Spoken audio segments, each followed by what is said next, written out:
Today, I'm going to, of course, talk about multiple topics overall. We're going to talk about the mostly the late Middle Ages or later Middle Ages, as it's sometimes called it. So I'll get into that and kind of talk about what are some major events, I guess, that happened, during that time. There's a lot of different things that did happen, in the Middle Ages.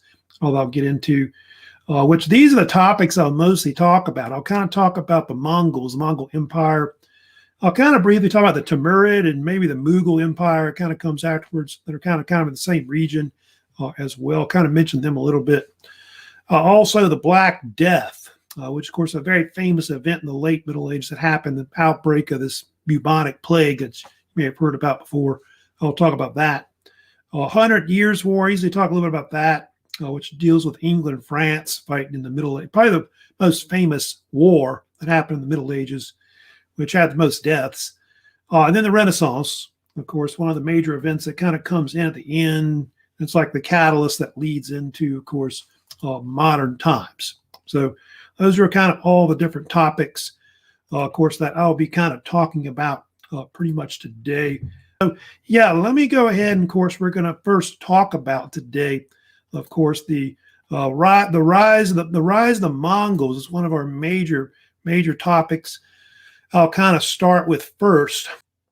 Yeah, the Mongols, of course, that particular empire, was one of the largest in history. At least on land, it was. You can see, land-based empire, which I think the only empire that maybe compares to it that might be a little larger would be the British Empire.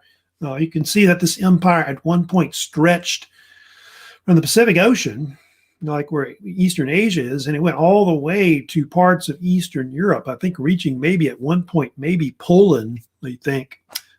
And so you can see it brought the major civilizations of Eurasia more together, directly in contact with each other. A lot of trade routes became more important later in the Middle Ages, especially with the Silk Road that they talked about originally.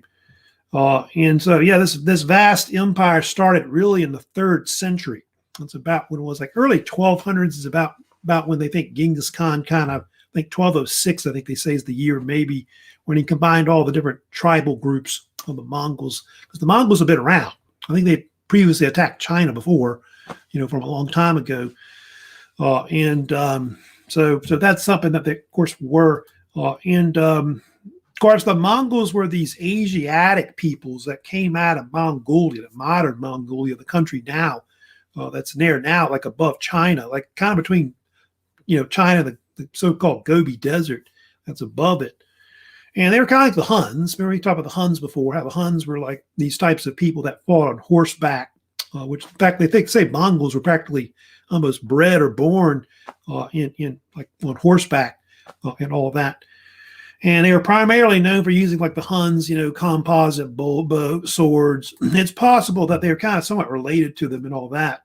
I think they say the Xiongnu and the Mongols were kind of somewhat related to each other in that Mongolian steppe region. That's in Mongolia and kind of like in the Gobi Desert regions. And they had different nicknames. The Mongols were often called sometimes the Mongol Horde because, like, if you know about it, the Mongols on horseback, huge, massive cavalries that would just conquer vast amounts of territory, which would blot out the landscape, with their armies. There's something called, so the term horde was often used a lot. H-O-R-D-E, horde was a common name used a lot. In Russia, they call them the Golden Horde, which I'll kind of explain why they call them that later. And a lot of people call them the Devil's Horsemen because they thought that the devil or God was punishing them and all that. And I'll get to it later, but the Mongols were, like I said, like a huge empire, which committed a lot of genocide. That's one thing that they're kind of known for overall empire-wise. I have a map showing you, by the way, the continuous, push of the empire east and west as it expands. So maybe early 1200s is about when it got started, 1206 maybe. And you can see within about a period of like 20, 30 years, the empire, conquered vast amounts of territory, which really, I think the actual amount is about 9 to 10 million square miles. So it's like one of the biggest empires in history, at least up to that point, overall. But I think the British Empire and maybe the Russian Empire, kind of a debate about how big the Russian Empire was modern times. I think those empires might be the only empires that come close to getting near the amount of square miles that were there overall. Now, of course, the Mongols had a founder, which of course everybody's heard about, which is Genghis Khan, or Genghis Khan. It's of course pronounced all kinds of ways. They also say it Chinggis Khan. I think that's the common name that they usually call it. And his real name is not that name. It's actually Temujin was his name. And then, of course, you saw in the video that they called him Genghis Khan, which meant universal leader, is what the actual name means, which is kind of like a title that meant like emperor, is what it meant.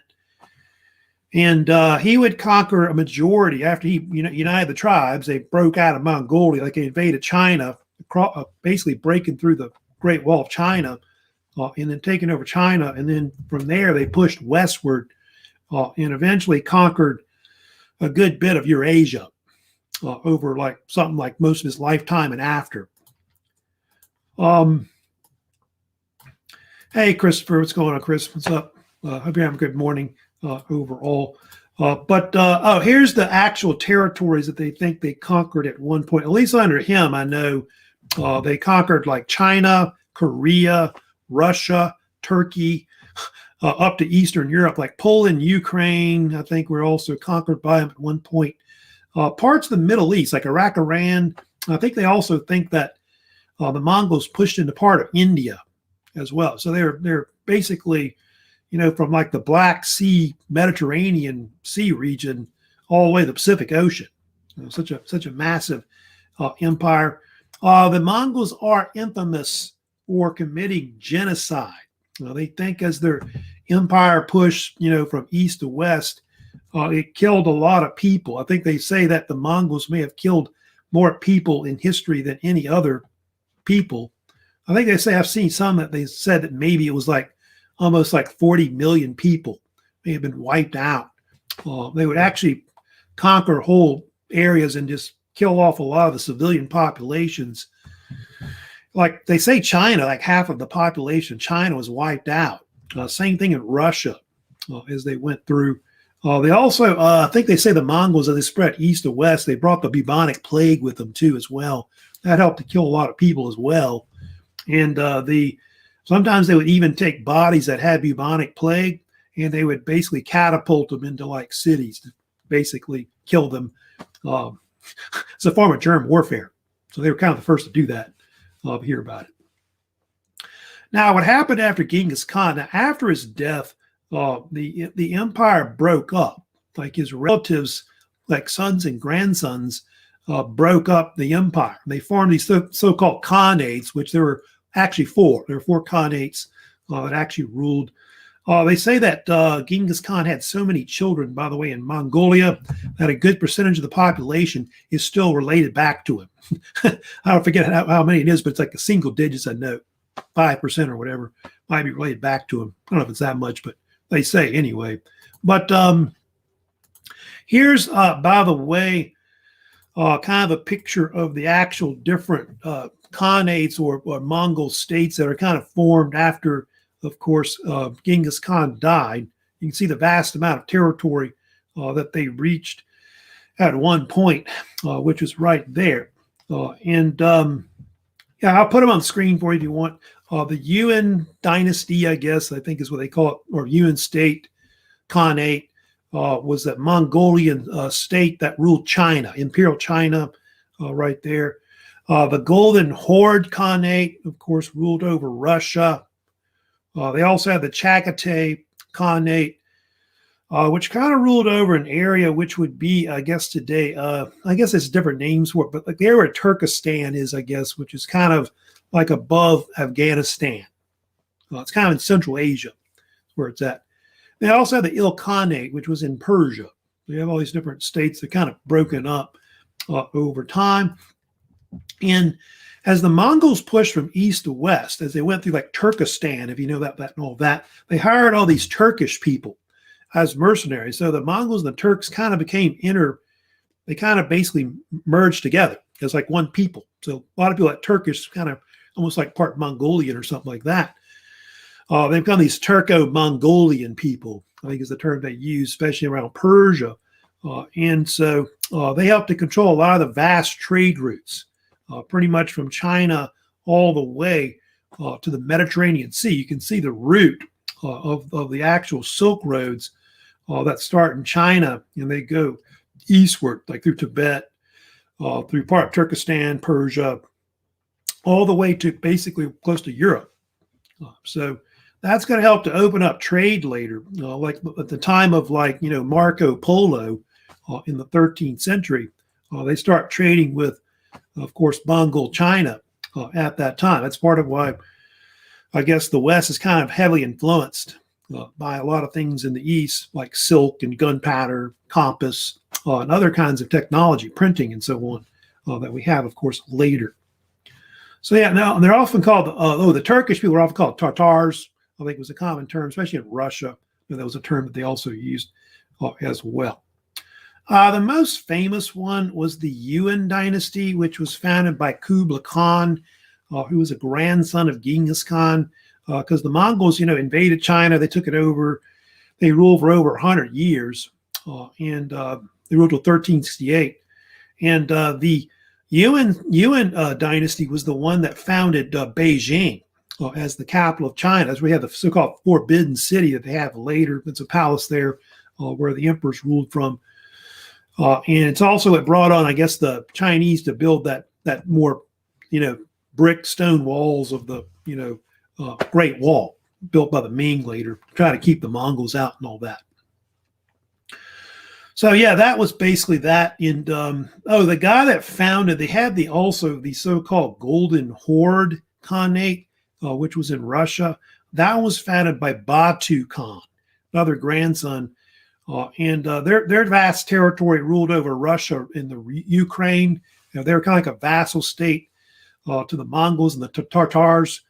And they called them Golden Horde for different theories about that. But it was called that because the fact that they believe it's because the fact that the Tatars, I think it was actually the Mongols, lived in like these golden tents. And so they kind of started calling them that basically. But also because I think they had to pay gold tribute to the Mongols, their vassals, all that, to basically prevent them from basically sacking their cities. Because I think it was a deal where Kiev refused to pay them, and they got sacked and they destroyed their city. So it's part of why Moscow becomes more important later. Over time, they had the czars in Russia, but they'll drive them out, and then Russia will become more of an independent power. But the Mongols for years controlled Russia. Up through like the late Middle Ages. Also, they've got this other empire that they had too. And here, by the way, is a statue of Genghis Khan. Before I move on, Genghis Khan, is a very popular figure still in Mongolia. He's kind of a big folk hero and all that. So he still has a big influence today on Mongolia. But Mongolia is just not really a powerful state much anymore. That was their peak of power, of course, back then.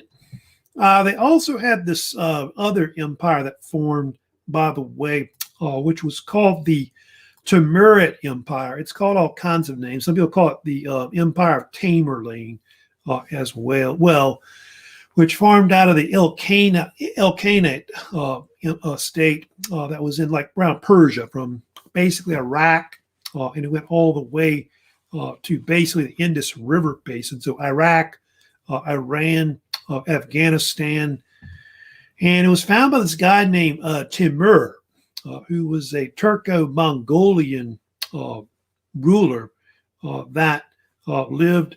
I think he's kind of was in the 14th century where it started, And he was a warlord, and he was a ruler, and he had a title which he went by, which was Amir, Amir. It's kind of like a sultan, I guess, like the I guess what they use in the Middle East, like the Ottoman Empire later. And Crusaders called him Tamerlane because of the fact that he had this deal where he had some kind of cripple like problem with him, like where he was like walk with a limp or something like that. And so they called him Timur the Lame. And so over time, it kind of was slurred together as Tamerlane, I think was the common name. So that's what Christians or Crusaders in the Middle East kind of called him and all that. And his empire was around for a couple hundred years until it eventually broke apart. Eventually they believed that it led to the Mughal Empire that followed later. They had a later Turco-Mongol ruler named Babur, of course. He invaded India, conquered it, and they went on to form this modern empire today, which is the Mughal Empire, which will last from the 1500s up to the 1800s. So it's around for like over 300 years. I really don't go into it because it's more into modern times. But if you know about that empire, it's the one that built like the Taj Mahal, like in northern India. That's very famous. They're also known for, spreading Islam to that region. Like Islam becomes kind of somewhat of a dominant religion throughout like the Indian subcontinent, like around that area. They have people that are Pakistan and I guess around Bangladesh and all that throughout that region because of all these various empires that spread from pretty much west to east overall. And it's powerful up to like, I want to say the 1800s, but the British pretty much take over India in that region. And so it collapsed later, like in the 1800s. Right, I'm going to move on next to talk about I want to get in today, and of course we've spent a little time talking about also the late Middle Ages that we have next that kind of comes in, which it varies on the time, but usually the late Middle Ages go from about 1300s to about the 1500s. And there's different topics I'll kind of talk about first. And I'll kind of get into some of the major events that were big in the later or late Middle Ages overall. These are usually the three big topics I usually talk about in the late Middle Ages. You got the Black Death, you got the 100 Years' War that occurred mostly in France, between England and France, and then you have the Renaissance. And one of the first topics I will talk about today, which is kind of very famous, is the so-called bubonic plague.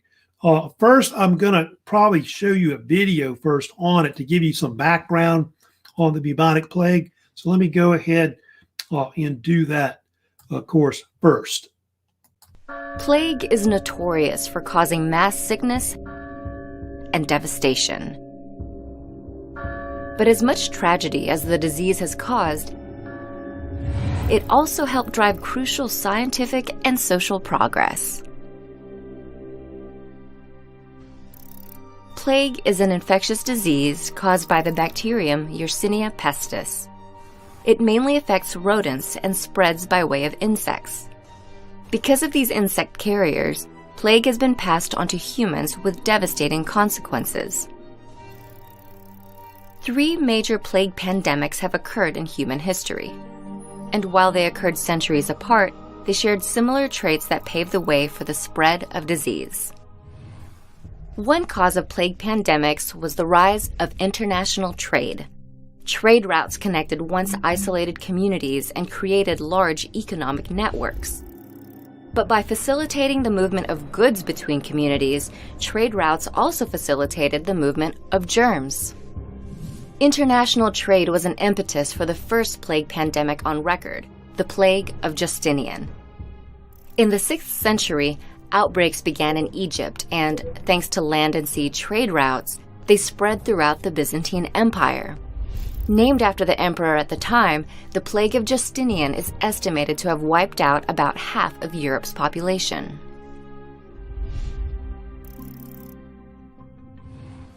Growing economies also made way for urbanization and a rising urban population.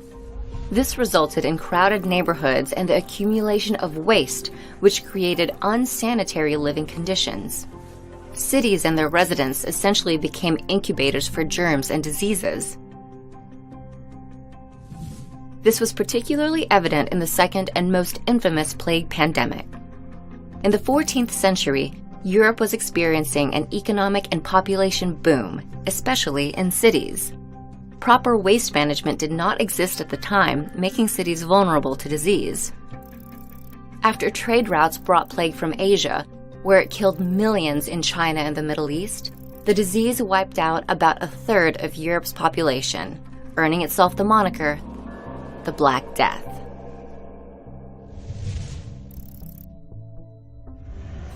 What also aided in the transmission of the disease was the lack of medical knowledge. For most of human history, the cause of illnesses, germs, was unknown, making sicknesses like the plague a mystery. This lack of knowledge drove the spread of disease as recently as the 19th century. Outbreaks in northwest India eventually reached major port cities in China. In just over a century, plague was exported throughout the globe and caused outbreaks in every continent except Antarctica, making it the most widespread pandemic in history. This plague pandemic, however, was the last.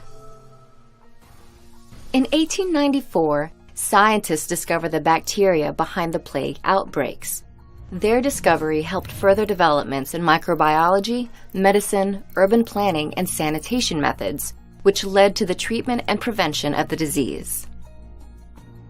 Economic expansion, urbanization, and a lack of medical knowledge contributed to the disastrous spread of plague. In turn, however, the disease helped catapult crucial advancements in science and public health, very well making plague pandemics a thing of the past. Quite a little short video there, of course, from National Geographic, of course, talking about the plague, mostly the Black Death. So anyway, yeah, I'm going to, of course, go into some historical information, of course, about the Black Death, which I'll kind of explain why the different theories and why they, of course, called it that. It mostly, of course, occurred in the mid 14th century. That's about when Black Death occurred, which was a massive pandemic of bubonic plague that hit Europe. It also hit Asia and also North Africa. And of course, they talked about how previously these plagues had gone back in history. I think one of the first major plagues that was very famous was the plague of Justinian, which they do think was a bubonic plague, which happened in the 6th century and about 1,500 years ago. And it basically, they think it helped cause the decline of the Byzantine Empire. Remember, we talked about how I think the historian at the time was Procopius, right? He was writing about Justinian's empire. He's the main source on the plague, and a lot of historians do think that that's basically what it was. How many people did it kill? It's kind of a debate about that. They have all kinds of numbers on it. They do think they may have killed at least a third of the population of Europe, may have died from the bubonic plague, especially in the 14th century. So 25 million, I think, is usually the range. Of course, 100 million may have died worldwide. They say like large populations died in China and other parts of the world. I've seen numbers anywhere from 75 million to 200 million may have died worldwide from the bubonic plague at one time. It's been pretty much, they don't have it much anymore, but I know a few years ago they had some cases that broke out on the island of Madagascar, which is near Africa. So it's kind of still around, but it's obviously not like it used to be. They talked about what caused it. Yeah, there was a plague bacterium, which is called Yersinia pestis. That's the actual cause of the plague, which Alexander Yersin right there was a kind of a bacteriologist doctor. I think he was Swiss-French, I believe, doctor that discovered what caused it in the 1890s. And what they figured out was that it was spread by rat fleas. Like the actual plague bacterium lived in the actual stomach of the rat flea. Of course, what happened was when it would bite you, it would give you the plague. And then they think over time, the plague also spread as well through the air and also by touch, like say COVID or whatever. You touch a surface or something with the virus or bacterium, you could put it to your face and you'd get it. So that's kind of how it spread. I've got maps showing you like how they think it spread. I've got like, here's one, of course, how they think it spread from like south to north through Europe. But like they said in the video, it spread through like various trade routes. Is what it basically did. And they theorized that it spread from Asia. It came from Asia, like maybe China, they think originally. Like a lot of viruses and bacterium things that have come, like illnesses have come from Asia or Southeast Asia even, like the swine flu and all that, and COVID. And it spread through the trade routes, Silk Road, or through Russia as well. A lot of it ended up like in the Black Sea region. And what happened was there were Italian traders like from Genoa in Italy, and they had ships that were sailing to that Black Sea region, and they evidently brought it back with them to Europe, and that's how it spread. So in the 1340s, the 1350s, it started like in the ports of Italy and then moved up through Europe from south to north. You can see there 1330. So 1347, kind of starts in this area here, then goes into Italy and up through, you can see how it spreads into North Africa, Southern Europe. And then as it gets up to 1350, 51, etc., starts spreading up through Britain, Scandinavia, and all that. So pretty much from south to north, it spread. Now it's kind of like COVID, how COVID spread. I think it spread, I think mostly because of people flying to different airports, around the world, to different cities or whatever, and helping you spread it. It was how that was kind of done, I guess, with that pandemic we had and all that. But obviously it's not as bad. The COVID didn't kill that many people, compared to bubonic plague or even the Spanish flu that happened about 100 years ago, which probably killed way, way more people, overall. Why was it called bubonic plague? That's been, asked a lot, of course, over the years. What was the reason for that? Well, I'll kind of show you different. They had different symptoms of it, of course, that they had. Here's how it's transmitted, of course, right here. So the rat, is obviously carrying it with the flea. The flea bites you, and of course, it gives it to you. Then you get infected. And then obviously if you walk around or somebody and get near somebody, you cough or whatever, you can spread it, through the air and by touch and so on like that. There's different symptoms of it right here. These are some of the main symptoms you might get from the Black Death, bubonic plague: fever, weakness, abdominal pain, chills and shock, tissue bleeding, and death, of course, may result. Your tissues may turn black, which, by the way, is why they sometimes call it Black Death, not just the amount of people that die from it, by the way. They would get these bobos that they would get, which the bobos were these inflammations of the lymph nodes, like around your neck and on your body, around your groin area. You'd get these, so it would swell up with blood and pus.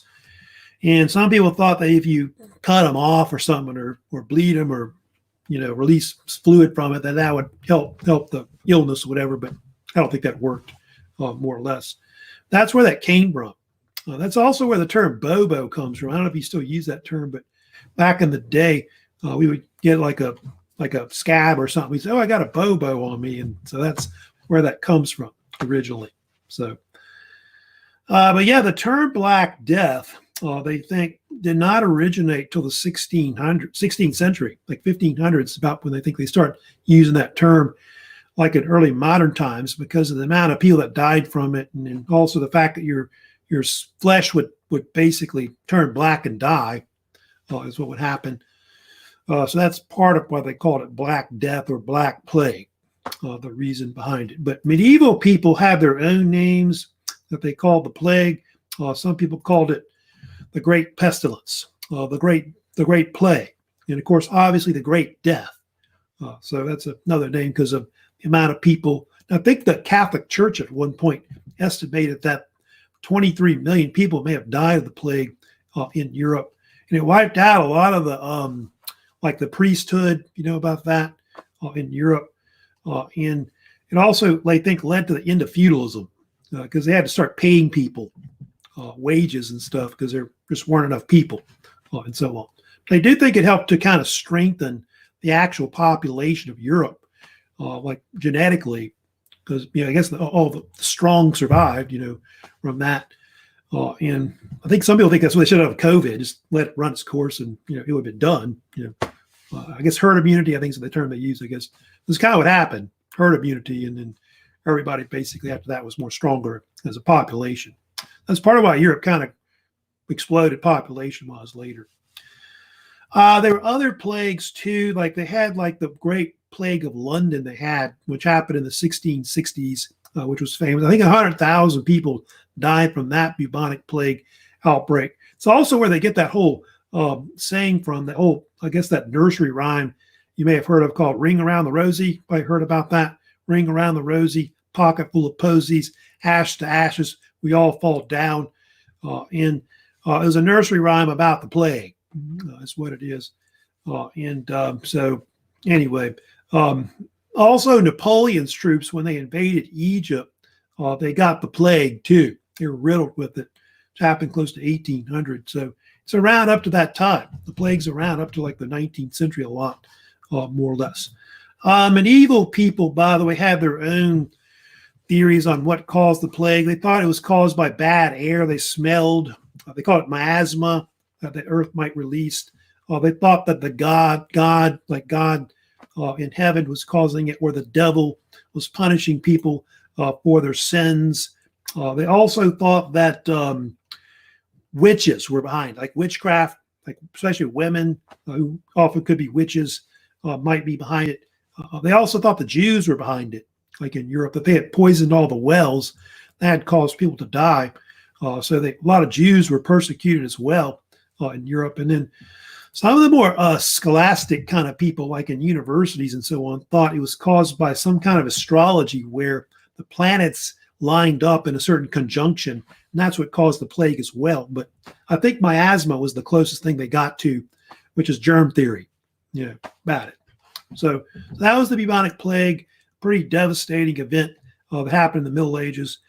And I also want to talk about today another major event that was also big in the late Middle Ages, which was the 100 Years' War.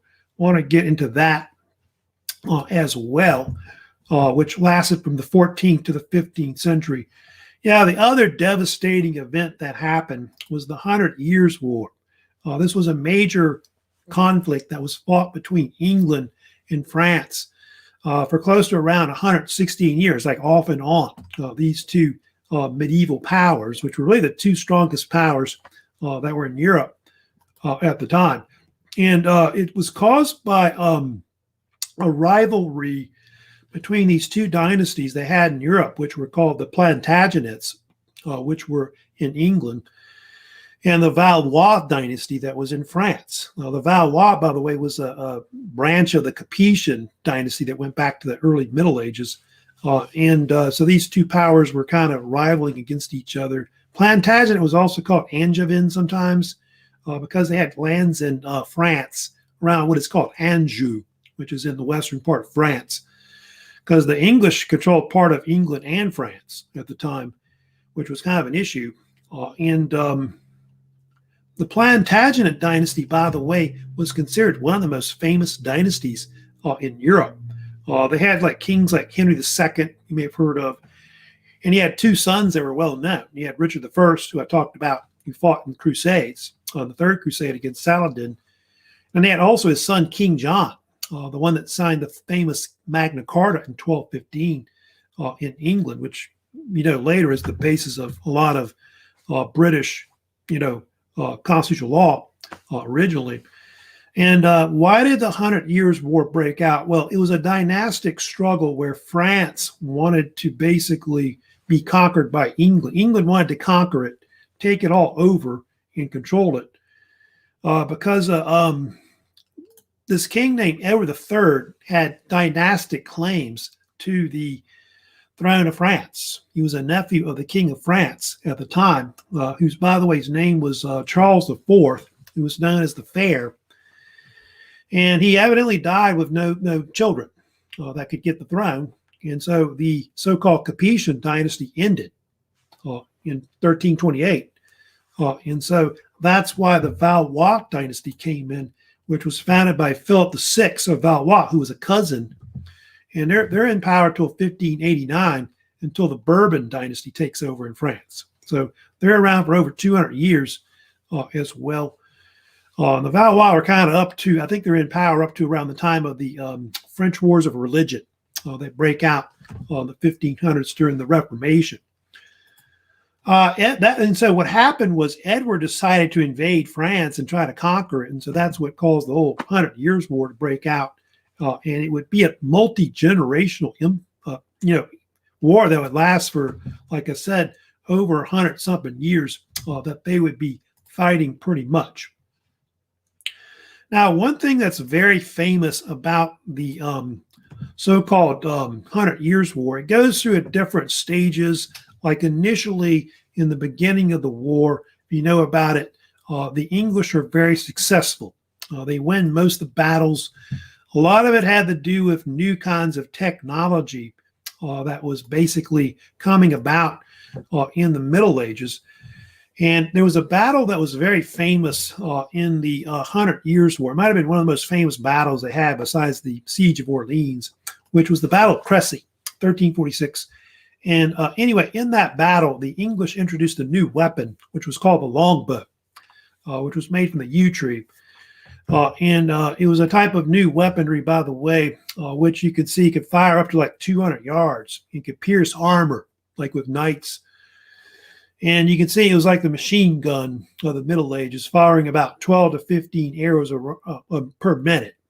So you'd have basically a bunch of archers that would just take out cavalry. And so they think it pretty much led to the decline of knightly feudal warfare, where men fought on horseback, mostly nobility, and so you get to the point where a lot of the lower classes start getting involved in a lot of warfare, which most of warfare later is kind of like that. And the French, and the English and the French, both of them really, both developed cannons in the war, which is kind of important. Which French developed it eventually to help break up formations of archers. And then the French even developed various catapults that became famous as well in the war. Here's some other images, of course, of a longbow right here. Archers, of course, using it right here as a weapon. So pretty much it was a major weapon that was very important in the war. But by the end of the war, you start seeing like cannon being used, musketry, things like that, because of gunpowder type weapons that start coming in to the war. So in a sense, the 100 Years' War was really one of the first modern wars because of the use of weapons like cannon and musketry, like the gun that starts coming in near the end of the war. They did have these catapults that were famous, which the French had, that were well known, like the so-called trebuchet, you may have heard of, which is a type of siege engine and catapult that could fire up to 350-pound projectiles, which, that could do a lot of damage to the walls of fortresses and castles. And so that really helped to turn a lot of the battles around by the 15th century. But up to the 1400s, the French were not doing good at all. They were losing pretty much the war. Back up to like the Battle of Agincourt. I think if you talk about like English victories and all that, the English controlled like half of France, including a lot of the major cities overall. But they talk about the turning point of the 100 Years' War being really the influence of the French heroine, which is Joan of Arc, who you see there was known as the Maid of Orleans. And she was this young French woman, like a teenager, that heard visions, I think from various angels. I think it was Gabriel and a few angels telling her to aid the French monarchy and to basically help get the throne and lands back for the French. And so she became known. She's very young when she died. I think she was, I want to say, 19, I think, when Joan of Arc died. And she's also known as Jeanne d'Arc, which is the French name, but in English it means Joan of Arc. The Maid of Orleans or Maiden of Orleans, pretty much the same thing. That's what a maid is, a maiden, not a maid like a maid you think of, but like a young woman, like a virgin woman is what they mean. She's famous for her military heroics, like leading the French forces at the siege of Orleans, which Orleans, by the way, was one of the very few major French cities that had not fallen, by the way, to the English. And she helped lift the siege. And so what happened was after they won that battle, the French started winning the 100 Years' War, like the next 20 years or so. And they went on to take all of France from the English, I think minus Calais, which is right across from Dover, near the English Channel. So eventually, within 20 years afterwards, most of France will eventually be taken over by the French. Later, if you know what happened to her, in 1530, she was captured by the Burgundians, who were allies of the English, and they handed them over to them. And she was put on trial. I think they accused her of witchcraft because she, remember, had heard visions, and I think they also accused her of trying to be a man. She's wearing men's uniforms and things like that. And so they burned her at the stake in 1531, I think is the year actually. Yeah, 14. I think it's 1431 should be the year. 1431 is when it is. And anyway, they burned her at the stake. And of course, years later, in modern times, I think it's in 1920, as you know, was canonized by the Catholic Church. And of course, Joan of Arc is now known as Saint Joan of Arc. And Joan of Arc, by the way, went on to be, by the way, one of France's greatest heroes. I think she's up there with Napoleon and all that, and well known. And it really made the French think about their nationalist views about their country, because France starts to be more unified as a state, because for a long time England controlled part of it, but after they got kicked out, of course, they become a separate pretty much power after that. England and France will kind of continue to be enemies. Like if you study about the early modern times, the two states don't like each other a lot. They even fight wars against each other. But by the 19th century, they become eventually allied. And I think England and France are now real close, more or less, today. That's all because of going back to War I, War II, of course. All right, let me go ahead and move on and talk about one more major event, of course, that happened also, which that, of course, is the Renaissance. The Renaissance, of course, one of the last major events, of course, that happens in the Middle Ages. You can see it goes from the 1300s up to about the 1500s. So 14 to about maybe the 16th century. It's about when it goes up to. What was the Renaissance? It was a period in European history which was kind of like this intellectual period that they had, which was a transition period between the medieval times, the Dark Ages, and the modern times. It's where you get a rebirth of art, culture, math, science, history, all kinds of fields, of course. They think it led to modern times. Its influences, of course, would lead into that overall. Yeah, the term Renaissance is a term meaning rebirth, because what happened was in Italy and then the rest of Europe, they were heavily influenced by a lot of the classics going back to the Greco-Roman times. They had the so-called Greco-Roman classical revival, where they start kind of restudying the past, like so-called pagan culture that happened before. Because for a long time, the Catholic Church, I think, tried to prevent people from really studying anything about the past. So we start learning new stuff from the Romans, the Greeks, also from the Byzantine Empire, and also the Arabs, the Middle East, and all that. We start learning a lot of things. So all this knowledge starts kind of being reborn throughout there. And the Renaissance started in Italy. I think they talk about Florence being the birthplace of where the Renaissance really began overall. A lot of it was caused by the rise of this wealthy merchant class. Like you may have heard of the Medicis and all these other famous rich families that, of course, lived in Florence. It's well known. I think a bunch of the Medicis were even popes at one point. And they took a lot of their wealth and they started patronizing artists, artwork and things like statues and paintings and architecture and things like that. And so they think that helped to kind of birth the whole Renaissance, in Europe. And so started in Italy, and then, of course, it spread to the rest of Europe, of course, later. They had all these different artists, by the way, that were part of the Renaissance that I kind of want to mention about. A lot of them were called humanists. Humanism was a type of scholastic movement that started in Italy and it spread to Europe.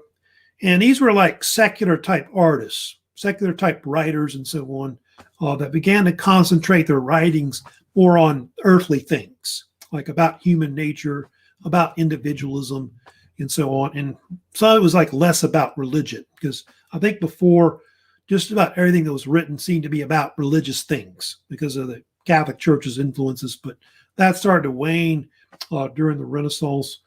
They do think that the father of the Renaissance was a man named Petrarch, who was an Italian writer and I think poet as well. And he was a scholar that was one of the first in Italy to begin restudying a lot of the Greco-Roman classics, like different authors that were in the past. And he even began translating them into different languages like Italian. And so that's something you start seeing a lot. You start seeing these people starting to write a lot of books, poetry in their own vernacular, their own language, like Italian, French, whatever, German. You start seeing that rather than writing in, say, Latin, which they previously did throughout the Middle Ages. So that spawned a bunch of writers later. Like you had Dante, who you may have heard of, who was a famous poet in the 14th century. And he wrote the famous work, Divine Comedy, which was this kind of an epic poem or long poem that was written in Italian, which dealt with what I guess at the time was the medieval view about the afterlife, dealing with heaven, hell, in purgatory. And they consider that to be one of the greatest medieval works ever made. Divine Comedy, which they think was published about 1320. It's about when it came out. And Dante was heavily influenced by a lot of Roman writers, especially the Roman poet Virgil, who was considered one of the greatest Roman poets ever. And he actually became one of the main characters that was in the Divine Comedy. If you know about that, if you ever read it, parts of it. It's a three-part, like a trilogy, of course, the Divine Comedy. They also got Boccaccio, who lived also 14th century. I think Boccaccio, Petrarch, and Dante kind of all knew each other. They lived about the same time period at one point. And he was a writer-poet who was very famous for short stories he wrote in this book called Decameron, which was written in the mid-14th century. It was actually written right after the Black Death devastated Florence and killed, I think, more than half the population. And so he kind of was influenced by that to write a series of stories based on that period. I think it's about a bunch of people kind of sitting around in some kind of medieval village, kind of like quarantining themselves off from everybody else as everybody's dying. They're sitting around telling stories to pass the time. They also got Donatello as well. He's another famous. He was actually a sculptor that's well known. I want to mention in the Renaissance. He was the first to actually do sculptures like in the 14th, 15th century, which was similar to the Greeks and the Romans. Like back in the old days, you had statues like Venus de Milo where they would show a lot of nudity. And so he had statues like the statue of David that's well known that came out in 1409. Shows a kind of a youthful David. And so you start seeing a lot of statues like Michelangelo and others where they have nudity. So you start seeing that. I did want to mention Machiavelli. Machiavelli was also another humanist. That was a famous diplomat, politician, historian, and he was known for writing one of the first political treatises in modern times, which was called The Prince. And The Prince was written about 1532, you can see. And this was a very famous book, by the way, that influenced a lot of people in modern times in Europe, and kings of Spain and kings of England read the book.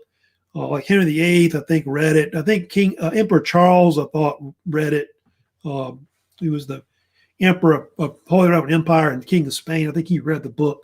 So it was highly influential. Basically taught people how to stay in power. And I think Machiavelli talks about this idea that rulers have to be clever but ruthless, to stay in power, especially back then.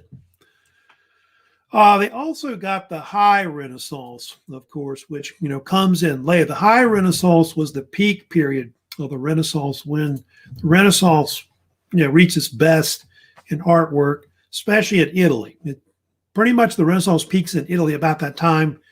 Italy, Rome, all those different cities, of course, start to get a lot of artwork that's done. You get these master artists, Leonardo, of course, Da Vinci, Michelangelo, Raphael, of course, also are also involved in the Renaissance. And they have, of course, spawned all these different artists that have different artwork, of course, that's well known today, that you've probably heard of. So Da Vinci, was considered a genius who lived in the 15th, 16th centuries. And originally from Florence, he was known for, of course, different types of things. He was a jack of all trades. He was a polymath, really. And he was a painter, he was a sculptor, he was an inventor. You may have heard of the so-called Da Vinci notebooks that talks about all the different invention ideas that Da Vinci had. He even designed buildings. He was an architecture also as well. But Da Vinci is, of course, known for the Mona Lisa painting, of course, which depicts some kind of Italian woman, of course, that he painted, which later ended up in the Louvre because in France, because the king of France, I think his name was Francis I, ended up buying it from him. He brought it to France, or left it in France, of course. And I think Louis XIV originally had it in one of his bathrooms, where they moved to the Louvre. He had it in Versailles, and then I think his bathroom, and then it ended up in the Louvre. Kind of funny about that. Of course, this debate about the painting, Mona Lisa, it is considered to be one of the most famous paintings of all time. Some people think it's not even finished because apparently Da Vinci was such a stickler about doing paintings that he couldn't finish them because, he wasn't sure what the best way to finish it was. He had that one, and you probably heard of the other one that's real famous, of course, which is The Last Supper, which was actually done, I think, in Milan, where he did that one. I think in a church, I believe it is, Leonardo da Vinci. And that depicts basically the Last Supper, where Jesus tells everyone that Judas has betrayed him. And so that's kind of got basically the painting of that. That's a fresco painting, which has gone through a lot of problems over the year where they've had to retouch it up and all that. Then they have, of course, Michelangelo, he was a painter and a sculptor as well from Florence. And he, of course, is known for known as being a great sculptor overall. He painted the Sistine Chapel in the early 1500s in Rome. And then, of course, he also was very known for a lot of different statues. The one on the right, of course, is most famous, which, of course, is the statue of David, probably the most well-known. So you can see the depiction of nudity, of course, like we've talked about as well. The Sistine Chapel, of course, one of his most famous things he painted. He painted pretty much most of the ceiling within like a few years. And the Sistine Chapel is important today. I don't know if you know much about this, because the fact that it's where they choose the popes. Like the cardinals will get there when a pope will die or step down, and they'll pick a new pope. That's why that chapel is kind of important. He's got one, of course, behind the altar. There's the so-called Last Judgment he did, which was done a little later.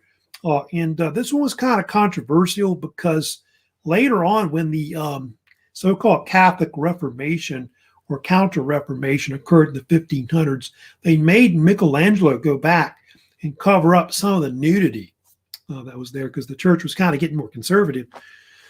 And so he was kind of miffed about that. And I think there was some kind of cardinal that made him do it. And he put him in the painting somewhere. I think it's on the bottom right somewhere, but he depicted him as some kind of serpent guy with a snake wrapped around him. Then they have Raphael, of course, very famous. They lived in the 15th, 16th centuries, of course, from Urbino, Italy. He was also very famous for painting part of the Sistine Chapel as well. Raphael was heavily known for painting like pictures of the Virgin Mary, which they often call Madonna. So there are different versions of that, like the Madonna Sistine is one right there on the left. And then you've also got Madonna the Chair. So these are different, paintings that became well known in the Renaissance.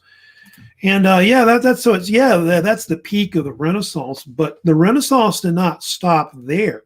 It spread. It actually, they had the so-called Northern Renaissance, something called the later Renaissance as well. It spread to other countries. So Italy, it went to France, England, Germany, Spain, pretty much, I think, maybe even reaching all the way, maybe to Russia eventually as well. So you get all this different artwork that you get. Like in France, they have, like under Louis XIV, they got all this French classical period of France where artwork and architecture influence it. And so that's why Louis XIV builds like the Chateau de Versailles. It was heavily influenced by Renaissance architecture and things like that. Also, universities helped to spread a lot of the Renaissance ideas. Like some of the first universities start forming.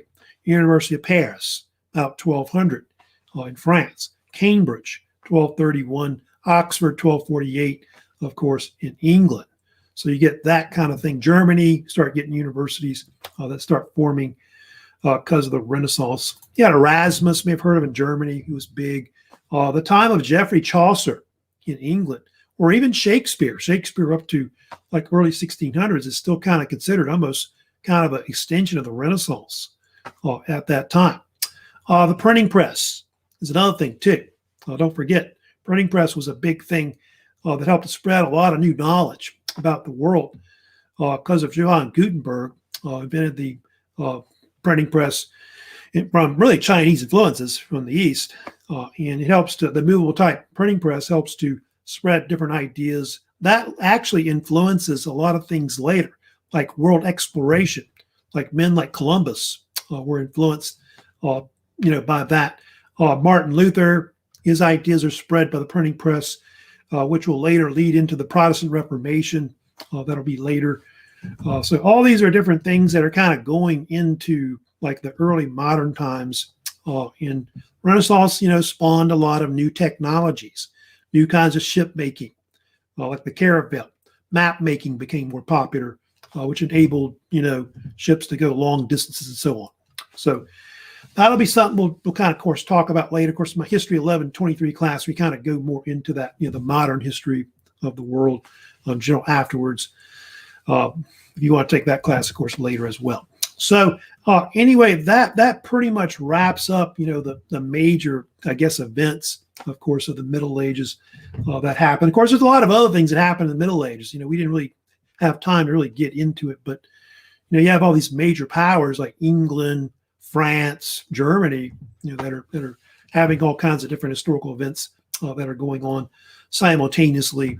But this lecture was more or less, these 3-part lectures were more or less kind of going into like the major events that happened. So that's it lecture-wise today. Of course, like I said, if you have any comments, questions about this lecture, let me know. I guess I don't think there's anybody has any questions right now lecture-wise today. But before I go today, don't forget, of course, thanks, Amber, of course. Yeah, but thanks, of course, for the semester. But don't forget, we have finals coming up.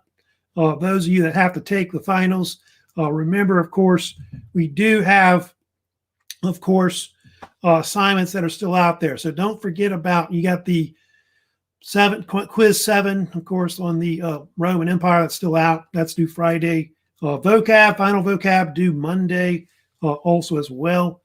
So don't forget about that. That's due next week. The Veterans Project is also due as well, I think May 1st. So I'll be sending out emails later talking about like who's exempt from the final. But if you have an A+ right now going into the final, you're pretty much going to be exempt. But you need to kind of, try to wrap up those other assignments. Yeah, Chris, thanks. Hope you have a great end of the semester and great summer.